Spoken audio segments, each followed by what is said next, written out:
네, 우리 중에 이루어진 사실에 대해서 오늘 이제 우리가 누가복음을 묵상하기 시작합니다. 여호수아의 말씀이 끝났고요. 누가복음의 말씀을 묵상하는데 말씀을 나누기에 앞서서 이 누가복음이 어떠한 배경 속에서 그리고 무엇을 이야기하고 있는지를 좀 생각을 해보고 말씀을 넘어가 보도록 할게요.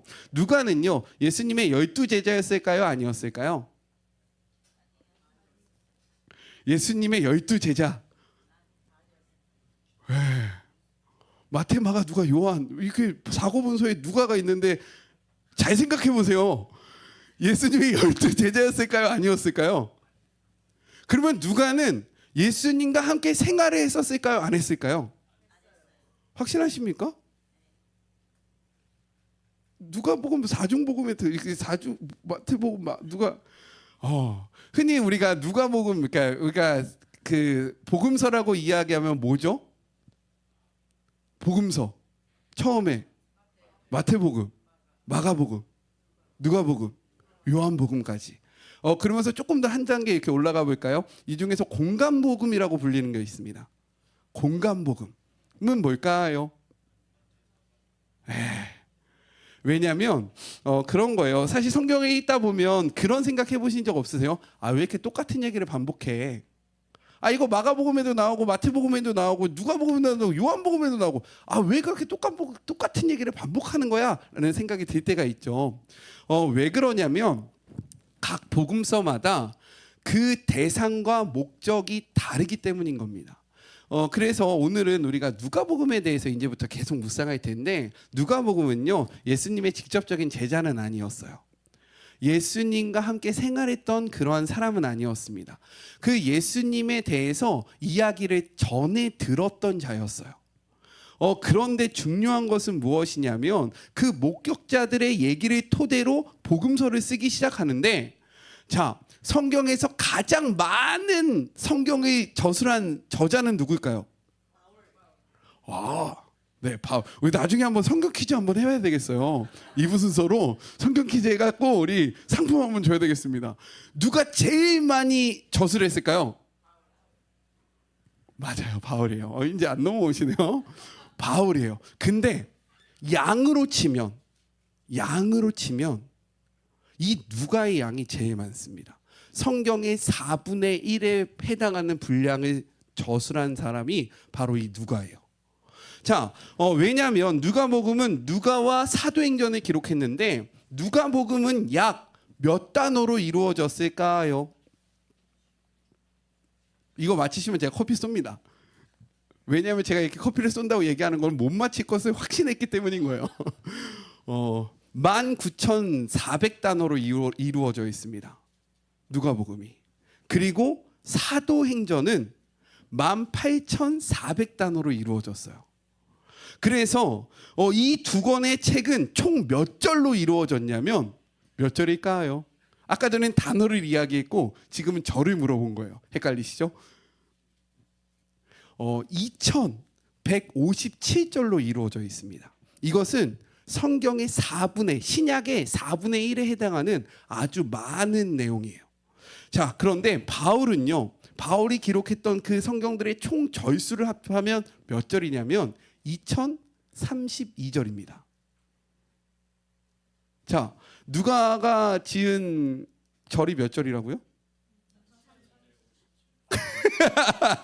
기억 안 하셔도 돼요. 기억 안 하셔도 됩니다. 중요한 건 뭐냐면 바울보다 더 많은 내용을 기술했다는 거예요. 자, 그러니까 이것은 무엇이냐면 예수님의 생애와 초기 기독교의 생활을 이해하는데 누가복음과 사도행전은요 너무나도 중요하다라는 거예요. 우리가 이 중요한 말씀을 함께 살펴볼 텐데, 누가복음에서 이야기하고 있는 특징들이 있습니다. 먼저 첫 번째는 무엇이냐면 이 누가복음은 복음의 역사성을 강조하고 있어요. 이게 되게 중요합니다. 무엇을 강조한다고요? 네, 왜 성경이 역사적이라는 것이 중요할까요? 맞아요. 이게 역사적으로 증명되지 않으면 우리는 지어낸 이야기, 허구의 이야기를 믿는 사람들입니다. 그런데 이 성경은요 역사적인 사건이라는 거예요. 예수는 허상이 아니라 실존 인물이라는 겁니다. 예수님의 부활과 그리고 예수님의 승천 역시 누군가의 생각으로 만들어낸 아주 재미있고 판타스틱한 이야기가 아니라 실존의 사건이라는 것이 너무나도 중요한 거예요. 아멘이십니까? 그래서 이 누가복음은 역사성을 강조하고 있습니다. 자, 그리고 또 무엇을 강조하냐면 복음의 보편성을 강조해요. 무엇을 강조한다고요?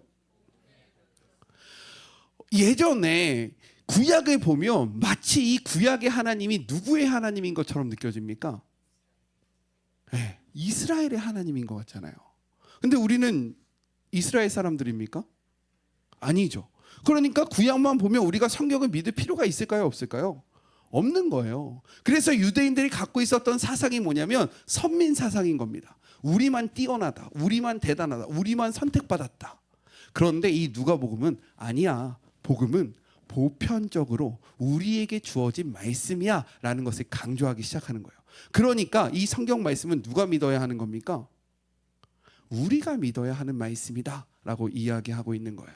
자, 그리고 또한 이 누가복음은 무엇을 강조하냐면 기도를 강조합니다. 무엇을 강조한다고요?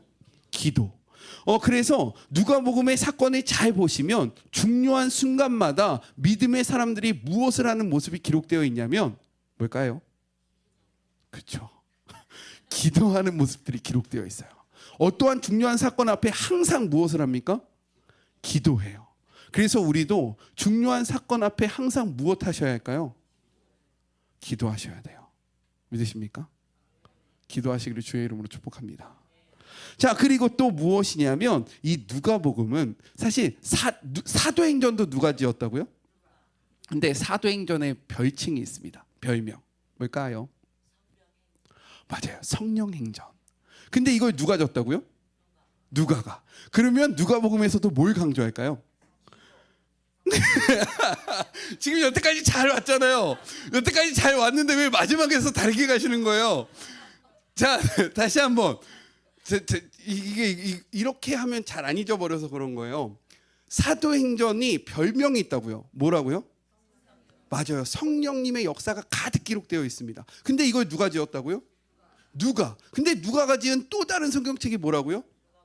그러면 여긴 뭘 강조했을까요? 그렇죠.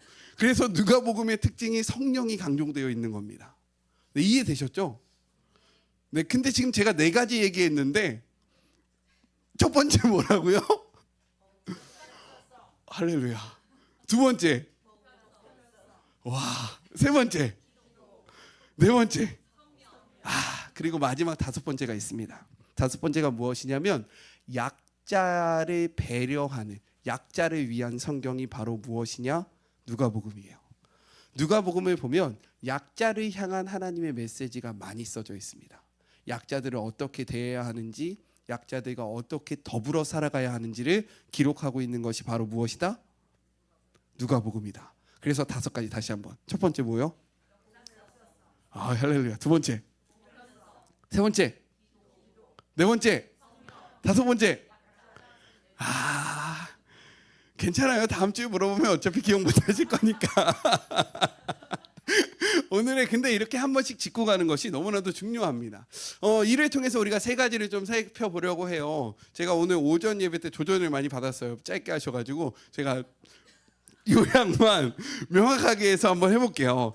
첫 번째는 무엇이냐면 1절의 말씀 같이 한번 읽어볼까요? 1절입니다. 시작. 우리 중에 이루어진 사실에 대하여. 네, 여기에서 되게 중요한 게 이 처음에 이 누가복음 팩트를 이야기하고 있다는 거예요. 팩트가 무엇입니까? 사실. 사실에 대해서 이야기를 하는 거죠. 우리 성도님들은 예수님에 대해서 어떻게 생각하십니까? 예수님은 어떤 분인 것 같아요? 자, 그냥 딱 예수님 하면 떠오르는 거. 우리 재천이사님, 예수님 하면 뭐 떠오르세요? 예수님.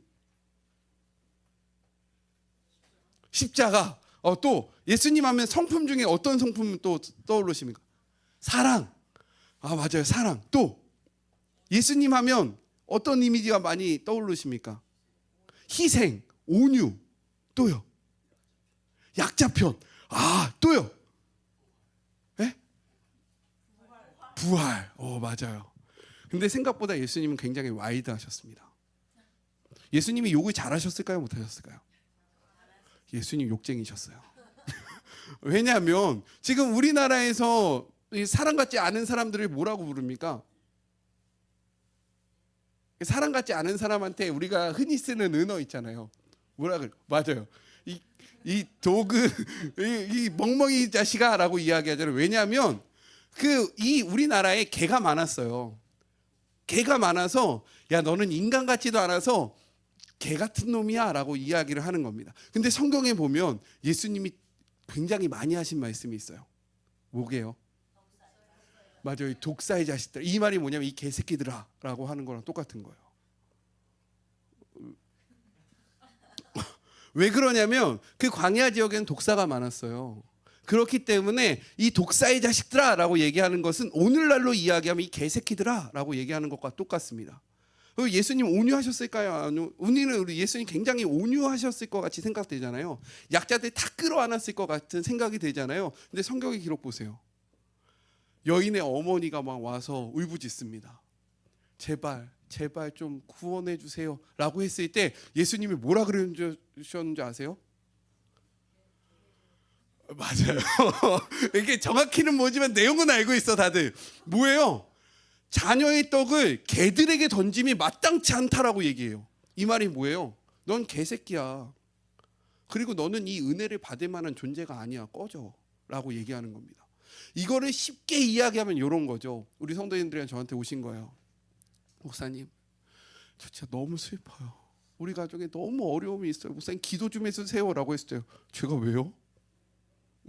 내가 당신을 위해서 왜 기도합니까? 아유, 꺼지세요라고 한다면 우리 성도님들 저를 어떻게 대하시겠습니까?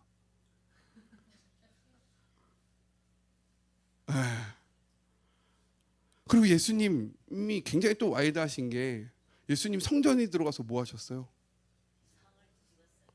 혹시 여기 식사하시다가 상 한번 엎어보신 적 있으세요? 교회에서? 그런 분이 여기 계신다고 생각해 보십시오.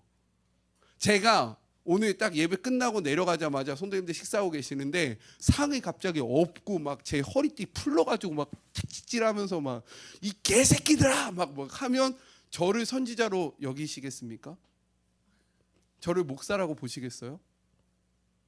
자, 이 말이 무엇이냐면 우리는 생각보다 성경에 기록된 예수님이 아니라 우리가 만들어낸 이미지의 예수님을 믿고 있을 때가 많다라는 거예요. 그러니까 성경이 이야기하고 성경이 증언하는 얘기에 대해서 생각하는 게 아니라 그냥 막연히 예수님은 사랑이시지, 예수님은 다 받아주시지, 예수님 앞은 다 용납해 주시지, 이게 성경의 근거가 아니라 그냥 막연히 내 생각대로 믿을 때가 너무 많다라는 거예요. 그래서 누가는 무엇이라고 이야기합니까? 2절 같이 한번 읽어보죠. 2절입니다. 시작. 처음부터 목격자와 말씀에 일꾼된 자들이 전하여 준 그대로 내력을 저술하려고 붓을 든 사람이 많은지라. 자, 그러면서 3절도 읽어보죠. 시작. 그 모든 일을 근원부터 자세히 미루어 살핀 나도 데오빌로 각하에게 차례대로 써 보내는 것이 좋은 줄 알았노니. 자, 그 누가는 결심한 거예요. 뭘 결심했습니까? 내가 팩트 그대로 이 복음을 저술하겠다. 내가 남들이 듣기 좋은 대로 그들의 기분에 맞춰서 그들이 원하는 대로 허구적으로 재미있게 익사이팅하게 아니면 감동적으로 성경을 쓰는 것이 아니라 나는 사실에 입각해서 이 성경을 쓸 것이다 라고 이야기를 합니다. 왜 그러냐면 4절은 이렇게 이야기하고 있는 거예요. 4절의 말씀 함께 읽겠습니다. 시작. 이는 각하가 알고 있는 바를 더 확실하게 하려 함이로라. 아멘. 이렇게 할 때에 우리의 믿음이 확실해진다라는 겁니다. 막연하게 믿는 것이 아니라 명확하게 믿는 것이 필요하다라는 거예요. 우리 사랑하는 성도 여러분, 우리가 만들어낸 예수를 믿지 마시고 성경이 증언하고 있는 예수님을 믿으시기 주님의 이름으로 축복합니다. 그러기 위해서는 자세히 기록된 하나님의 말씀을 명확하게 알아야 한다는 거예요. 그냥 내가 생각하고 내 느낌대로 예수님은 이러셨을 거야 라고 이야기하는 것이 아니라 실제로 예수님은 어떠한 말씀을 하셨고 누구에게 이야기하셨으며 무엇을 증언하셨을을 알 때에 우리의 신앙은 확실해진다는 거예요. 믿으십니까? 그래서 성경을 가까이 하세요. 그래서 성경을 읽으십시오. 그렇게 될 때 우리의 신앙이 확실해질 거예요. 그래서 첫 번째 나눔의 질문은 이겁니다. 같이 한번 읽어볼까요? 함께 읽겠습니다. 시작.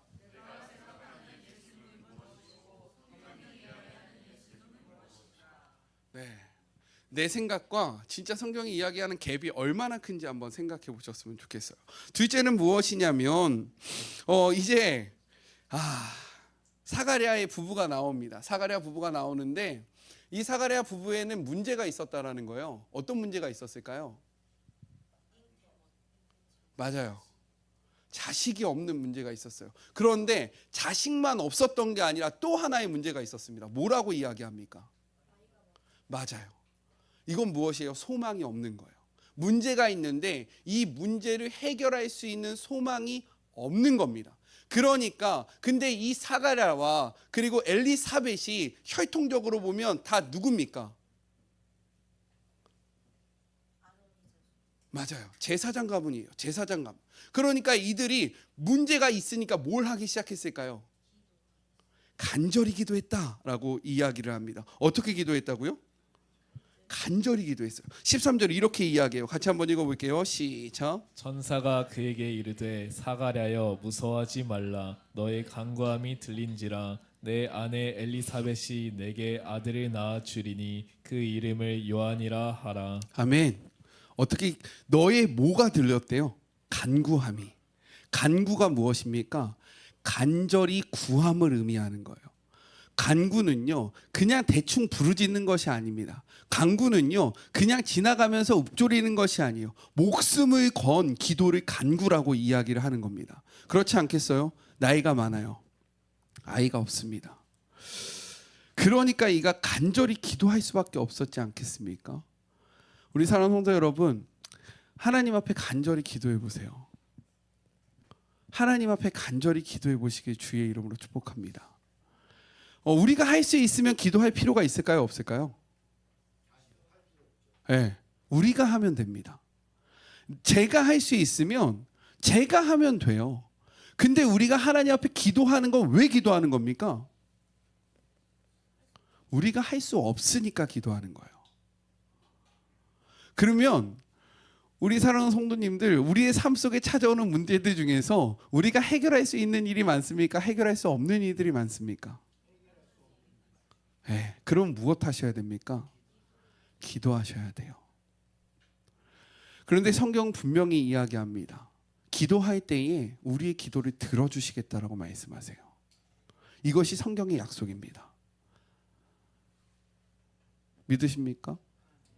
요즘에 제가 많이 이야기하는 거 있죠? 구하라, 찾으라, 두드리라. 하고 계십니까? 너는 크게 부르짖으라. 그렇게 하면 무엇인데요? 내가 내게 응답하겠고 내가 알지 못하는 크고 은밀한 일들을 너에게 이룰 것이다. 이 말이 너무 은혜지 않습니까? 무엇이래요? 너는 뭐 하래요? 너는 크게 부르짖으래요. 크게 부르짖으라고 이야기합니다. 간절했을 때 물에 빠진 사람이 속삭이는 거 보신 적 있으십니까? 물에 빠졌어요. 근데 살려주세요. 구해주세요. 이렇게 이야기하는 분이 있겠습니까? 어떻게 하시겠어요? 그렇죠? 저것보다도 더 크게 하지 않겠습니까? 간구는 그런 거예요. 간구는 바라볼 곳이 없는 겁니다. 출구가 없는 거예요. 그러니까 하나님밖에 없습니다. 그러니까 뭐 해야 돼요? 크게 부르짖는 겁니다. 근데 그 다음에 나오는 말이 전 너무 좋아요. 너는 크게 부르짖으라. 내가 내게 뭐 하겠고? 응답하겠고. 근데 응답하시는데 어떻게 응답하시겠다고 합니까? 내가 알지 못하는 크고 은밀한 일들, 우리의 생각으로 감히 상상할 수도 없고 감히 기대할 수도 없는 그 크고 은밀한 비밀 같은 일들을 어떻게 하신대요? 내게 보일 것이다. 이 엘리사벳이 꿈이라도 꿨겠습니까? 어떻게 꿈을 꿀 수 있었겠어요? 나이가 많은데, 아이가 없는데. 근데요, 부르짖으면 하나님이 응답하시는 겁니다. 믿으시죠? 우리 성도님들 삶에 문제 많으시죠? 우리 성도님들이 저는 기도의 자리에 항상 있었으면 좋겠지만 없다가 있지는 않기를 소망해요. 왜냐하면 없다가 어느 날 기도의 자리에 나와 있다. 그럼 뭘까요? 문제가 생겼다는 거예요. 문제가 생기기 전에 하나님 앞에 기도하십시오. 하나님을 바라보십시오. 하나님이 응답하실 겁니다. 그래서 두 번째 질문은 이런 거예요. 같이 한번 읽어볼까요? 두 번째, 네, 시작. 네. 마지막으로 무엇이냐면요.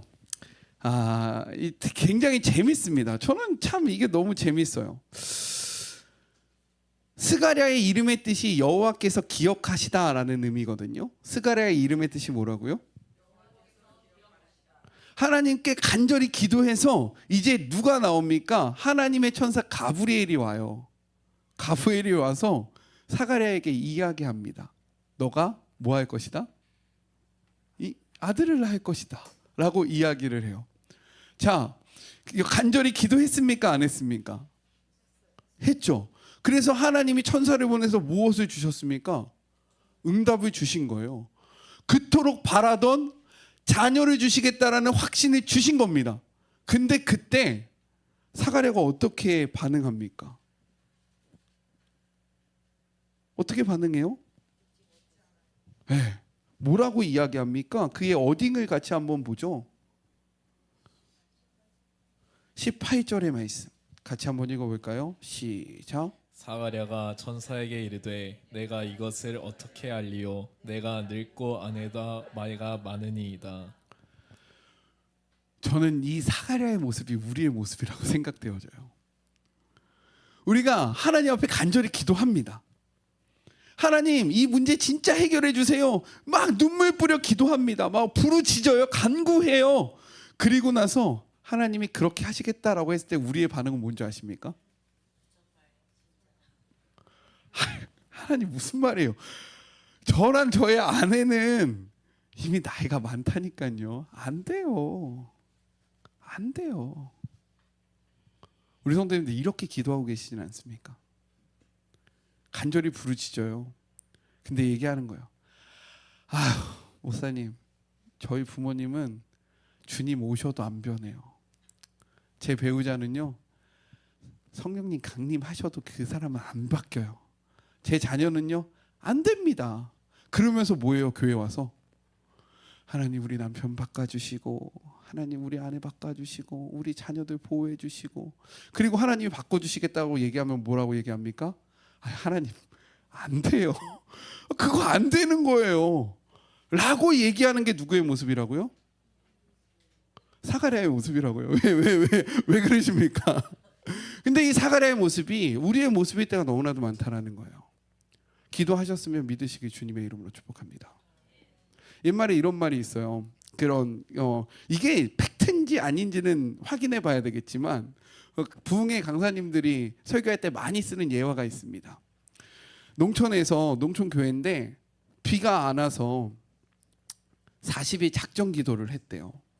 40일 작정 기도를 했는데 40일째 되는 날 기도를 마치고 문을 딱 열었는데 비가 억수로 내리기 시작한 거예요. 근데 성도들이 집에 아무도 못 가는 거예요. 왜 그럴까요? 아무도 우산을 준비하지 않는 거예요. 근데 그때 한 아이가 우산을 펴더니 안녕히 계세요 하고 집에 갔더래요. 저는 이게 이 한국 기독교의 모습이 아닐까, 그리고 우리들의 신앙의 모습이 아닐까라는 생각을 해봅니다. 우리 사랑하는 성도 여러분, 기도하셨으면 믿으시기 주님의 이름으로 축복합니다. 기도하셨으면 소망을 가지세요. 기도하셨으면요, 꿈을 꾸십시오.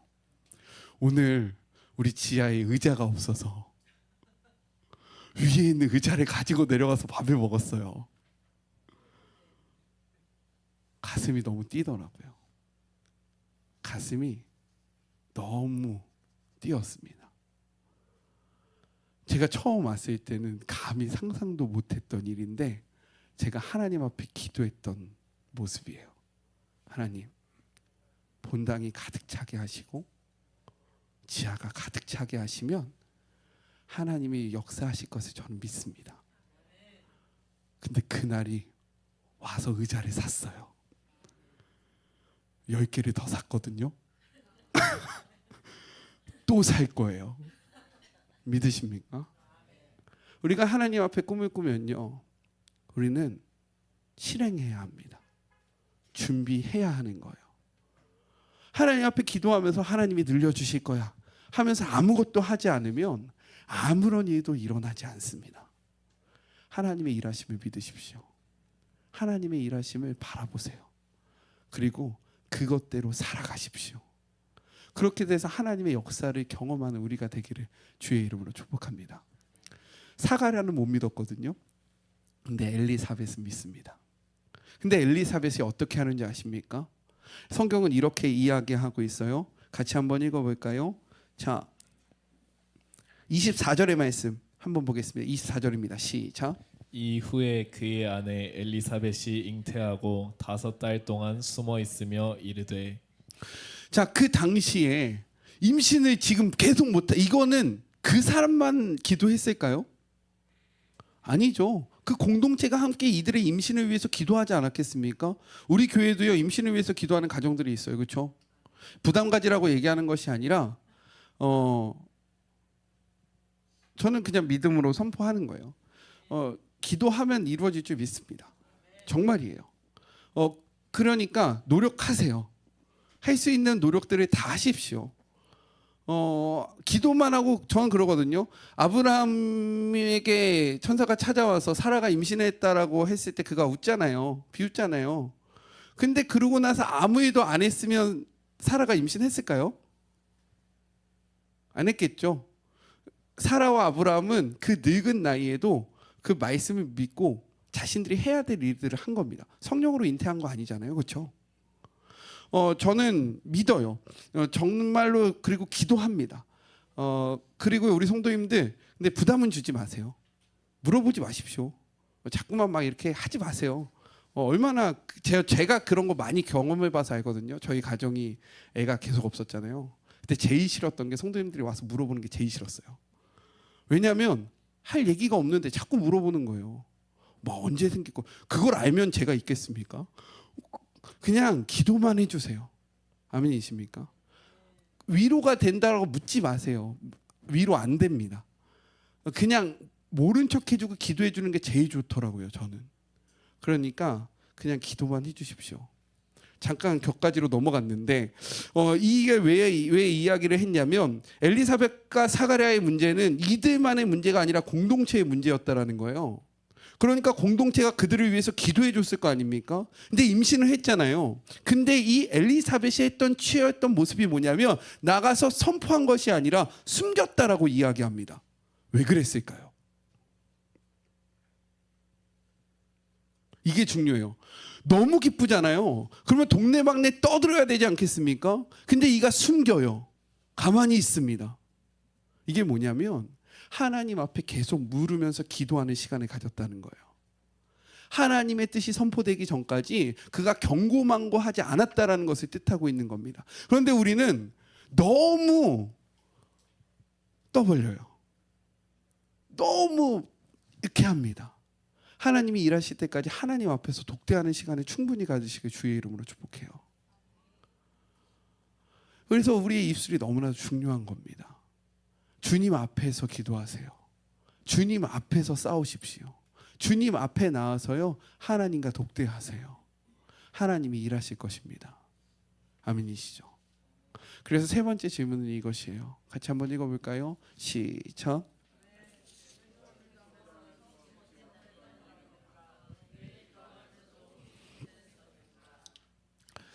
기도했으면 믿으십시오. 기도했으면 살아가십시오. 기도했으면 살아내시기를 주님의 이름으로 축복합니다.